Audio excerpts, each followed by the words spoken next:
ട്രീറ്റ്മെൻറ്റുമായിട്ട് ബന്ധപ്പെട്ട് ഗവൺമെൻറ് ഹോസ്പിറ്റലുകളെ ആശ്രയിക്കുന്നവരുടെ കുറച്ച് കാര്യമാണ് ഞാനീ പറയുന്നത്.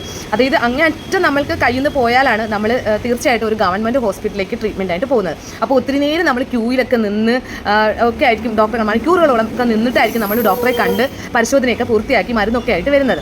അപ്പോൾ തീർച്ചയായിട്ടും ഒരു 3-4 ഐറ്റം മരുന്നൊക്കെ കാണും.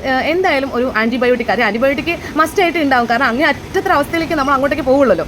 അപ്പോൾ വളരെ കുറച്ച് മരുന്നായിരിക്കും അവിടുന്ന് ഹോസ്പിറ്റലിൽ നിന്ന് കിട്ടിയിട്ടുണ്ടാവുക. അപ്പോൾ ബാക്കി നമ്മൾ പുറത്തുനിന്ന് മേടിക്കണം. അതിൽ പ്രധാനമായിട്ട് ആൻറ്റിബയോട്ടിക് എന്തായാലും പുറത്തുനിന്ന് മേടിക്കേണ്ടി വരും. അപ്പോൾ ഈ പ്രിസ്ക്രിപ്ഷനുമായിട്ട് മെഡിക്കൽ ഷോപ്പുകളിലെ ആശ്രയിക്കുന്നവരെ ആദ്യം തന്നെ അവർ പറയുന്ന ഒരു കാര്യം, എല്ലാം ഒരു 2 ദിവസത്തേക്ക് മതി കേട്ടോ എന്ന് പറയും. കാര്യം അത്രമാത്രം കൺവീനിയൻസ് കുറവാണ് നിങ്ങൾക്ക് അവിടുന്ന് കിട്ടുന്ന ഒരു ഇതെന്ന് വെച്ചാൽ പെട്ടെന്ന് കണ്ട് എല്ലാം എഴുതി ഇങ്ങനെ ആക്കി വിടും.